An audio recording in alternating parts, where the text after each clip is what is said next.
Hello everyone, अगर आप इस साल तैयारी कर रहे हो, जैसे सिविल सर्विस एग्जामिनेशन की अगर आप तैयारी कर रहे हैं, तो कुछ चीज़ें हैं जो कि ऑब्वियस अगर आप उस चीज़ को फॉलो नहीं करते हैं तो मे बी बहुत हाई पॉसिबिलिटी कि सक्सेस ना मिले। तो ये जानना ज़रूरी होता है कि क्या चीज़ हमें नहीं करना चाहिए, क्या चीज़ नहीं करना चाहिए। देखो, एक कैटेगरी ऑफ स्टूडेंट है जो कि एक आप कह सकते हो कि उन्होंने साल भर तैयारी की होगी। साल भर तैयारी करके उन्होंने एक प्रकार से अपना एक रिसोर्स डिफाइन किए होंगे कि ये चीज़ें पढ़नी है। बट उनमें से बहुत सारे लोग क्या है, वो भी अपना जो कंटेंट उन्होंने साल भर प्रिपेयर किया उसके बाद भी वो क्या करेंगे कि वो शॉर्टकट ढूंढेंगे कि यार इस चीज़ का कोई शॉर्टकट मिल जाए, उस चीज़ का शॉर्टकट। तो देखो, पहली चीज़ तो ये है कि अगर आप इन कैटेगरी ऑफ स्टूडेंट्स में आते हैं तो आपने जो पढ़ा है उस पर आप ट्रस्ट करो। देखो क्या होता है कि बहुत सारे संस्थानों में जहाँ भी आप कहीं टेस्ट सीरीज़ और ये सब में आप लगे रहते हैं, तो उसमें क्या होता है कि जैसे उनके पास जो भी सोर्सेस हैं, सपोज जो भी उनके पास सोर्सेस है ना, जो सोर्सेस आपके इसको थोड़ा सही कर लेता हूँ, है ना, अभी नया नया ही है। तो देखो जो भी आपके, अच्छा इसको थोड़ा और ऊपर कर लेता हूँ, अच्छा चलो।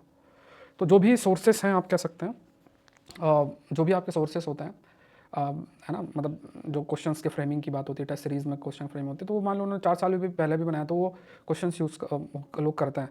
अब अगर आप उस बेसिस पे अपनी प्रिपरेशन को चेंज कर रहे हो तो वो कोई सही चीज़ नहीं है। तो कैसे हमें सक्सेस मिल सकती है, तो इसके लिए ज़रूरी क्या है कि आप अपने सोर्स को डिफाइन करो। सोर्सेस क्या होने चाहिए, वो ऑथेंटिक सोर्सेस होने चाहिए। जैसे न्यूज़पेपर बेस्ड करंट अफेयर 2 साल का आपको करना है, हम नहीं करोगे फिर एक्सपेक्ट करोगे कि यार कुछ चमत्कार हो जाए, तो फिर तो मुश्किल होगा। ठीक है, आप भी जानते हो इस चीज़ के बारे में। मैपिंग बेस्ड चीज़ों को कवर करना है, लोग नहीं करता है मैपिंग बेस्ड चीज़ों को 2 साल। अब जैसे मान लो मैंने वीडियो डाला हुआ, एक मात्र वीडियो डाला था जिसमें साल भर के मैपिंग को कंपाइल करके मैंने इसमें डाल दिया था। तो आप देखेंगे कि उससे सारे प्रश्न मैपिंग के, तो वो वीडियो पड़ा हुआ है, आप चाहो तो प्रीलिम से पहले जस्ट एक हफ्ते पहले देखना, इसी चैनल के अंदर पड़ा हुआ है। तो ये देखना है कि मतलब यूपीएससी किन चीज़ों को फॉलो करती है। कभी इस चीज़ पे ना मंथन क्या करो, कोई कुछ कह दे उसको मान के बैठ जाना ठीक नहीं है। पूरे यूट्यूब में देखो, कोई कंटेंट जो एग्जाम के लिए प्रोस्पेक्टिव ना, बहुत ही कम चैनल है जो कि आपको कोर कंटेंट देता है। क्योंकि लोग देखना पसंद नहीं करते, लोग जो है वही इधर उधर की जो बातें हैं उस पर ज़्यादा फोकस हो जाता है। तो आपको पहला जो एक मतलब एक माइंड के अंदर हमें रखना है कि जो चीज़ अगर हमने अच्छे मेहनत करके पढ़ा हुआ है उसको हमें अच्छे से रिवाइज करना है। जो भी रिसोर्सेज पहले से डिफाइन किए हैं उस पर ट्रस्ट करना है, ये है ना। और प्रीवियस ईयर क्वेश्चंस बहुत अच्छे तरीके से करना है। कुछ एन सी आर टी जैसे old N C R T geography की इंट्रोडक्शन टू इंडियन आर्ट्स की एन सी आर टी है, या फिर आप कह सकते हैं कि जैसे इवन जैसे जी सी लॉन्ग का जो पार्ट 2 है बहुत इंपॉर्टेंट है। ये बहुत एग्रीकल्चर जैसा जो सब्जेक्ट है, जो जी एस परस्पेक्टिव से आपको पढ़ना, आई आर बेस्ड कंटेंट है। बाकी जो आप पॉलिटी हिस्ट्री के लिए जो डिफाइंड सोर्सेस आप पढ़ते हैं, इकोनॉमी है, उनको अच्छे से आपको कवर करते ही रहना है। तो एक तरफ ऐसे कुछ ट्रेडिशनल सब्जेक्ट्स आपके लिए हैं। ट्रेडिशनल सब्जेक्ट्स में जो वह हिस्ट्री जोग्राफी पॉलिटी इकोनॉमी सब आ गए, तो ये लोग पढ़ते हैं लोग। अब दूसरा जो एरिया ऑफ जो नॉन ट्रेडिशनल सब्जेक्ट्स आपके लिए आता है उन पर भी आप ध्यान दो। और वो नॉन ट्रेडिशनल सब्जेक्ट्स जैसे मान लो, अब मैंने बताया आईआर हो गया, एग्रीकल्चर हो गया, न्यूज़पेपर बेस्ड करंट अफेयर्स हो गया, या आप और भी जैसे डायनेमिक टॉपिक एनवायरनमेंट के हो गए, तो ये सब एरिया से भी आप देखो 40-50% प्रश्न आपके आते हैं। तो इनको भी आपको ध्यान देना, और सब चीज़ का जो बेसिस, प्रैक्टिस का जो बेसिस आपका होना चाहिए वो प्रीवियस ईयर क्वेश्चन होना चाहिए। इधर उधर के चक्कर में ना पढ़ के प्रीवियस ईयर क्वेश्चंस को जम के करो। अगर आप आईएएस के कर लेते हो तो सीडीएस सीएपीएफ के जो जीके वाले क्वेश्चंस 5 साल के कर डालो। ये चीज़ बहुत है। अगर आप इन चीज़ों को करके जाते हैं आपका प्रीलिम्स रुकेगा ही नहीं। यहाँ लक का कोई रोल है ना कुछ रोल है।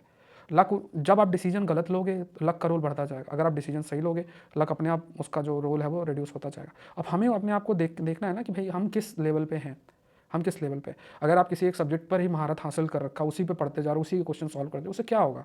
एक दो क्वेश्चन ज़्यादा कर लोगे, इट्स बेटर उसका। जैसे मान लो आप हिस्ट्री है, मान लो आपको ऑप्शनल हिस्ट्री नहीं है, अब हिस्ट्री में दुनिया भर के प्रश्न आएंगे, तो अब कोई 14 में से कोई 10 कर रहा है, अब और मेहनत कर लोगे तो आपने 12-13 कर लिए, इतना तो नहीं होता मान लो। तो अब उसमें उस जितनी आपने उसमें मेहनत की, अगर आपने साइंस टेक एनवायरनमेंट इन चीज़ों में कर लिया होता तो आपके लिए बहुत आप ज़्यादा आउटपुट लेकर आ सकते थे। दूसरा, मार्केट में बहुत सारे कंपाइलेशन आते हैं करंट अफेयर्स को लेकर, अब उसमें कितने प्रश्न आते हैं वो आप खुद देख सकते हो। तो न्यूज़पेपर बेस्ड जो कंपाइलेशन के कोर्सेज जैसे मैं रन कर रहा हूँ PT 730 नाम से, आप उसको करो, उससे भागो मत। मैं बता रहा हूँ उसका कोई अल्टरनेटिव नहीं है।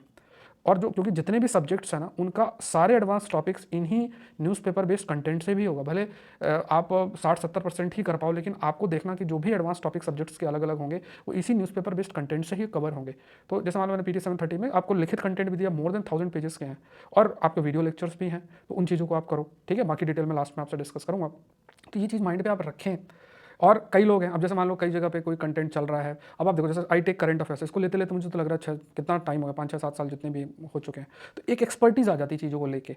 ठीक है, तो अगर मेरे द्वारा कोई कंटेंट आपको दिया जाएगा वो फार बेटर होगा in comparison, in context of current affairs, in comparison जहाँ इधर उधर से कंपाइल करके कंटेंट दिया गया है। तो ये चीज़ आप समझ पाएँ, क्योंकि देखो आई फॉलो न्यूज़पेपर, न्यूज़पेपर से आपके पास कंटेंट होगा, और पिछली बार भी 50% के आसपास प्रश्न आपके आए हुए हैं। तो 50% बहुत बड़ा नंबर होता है, और वो भी आपको विद स्क्रीनशॉट सब कुछ आपको शो किया गया। ये बताने का सिर्फ पर्पज़ इतना है कि आप एक राइट सोर्स को फॉलो करो। अगर आपने सही से न्यूज़पेपर को अच्छे से फॉलो किया है, इधर उधर कहीं मत जाओ। अगर जो पढ़ा है उसी को रिवाइज कर लो, कहीं कुछ ना आप मुझसे जुड़ो, किसी से कुछ नहीं करना है। अगर आपने नहीं किया तो आप जुड़ के उसको कंप्लीट जरूर से करें, बिना पढ़े ना जाए, ऐसा मैं कहूँगा।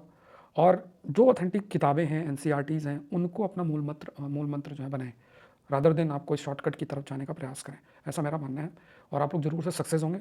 प्रयास करते रहें। Thank you.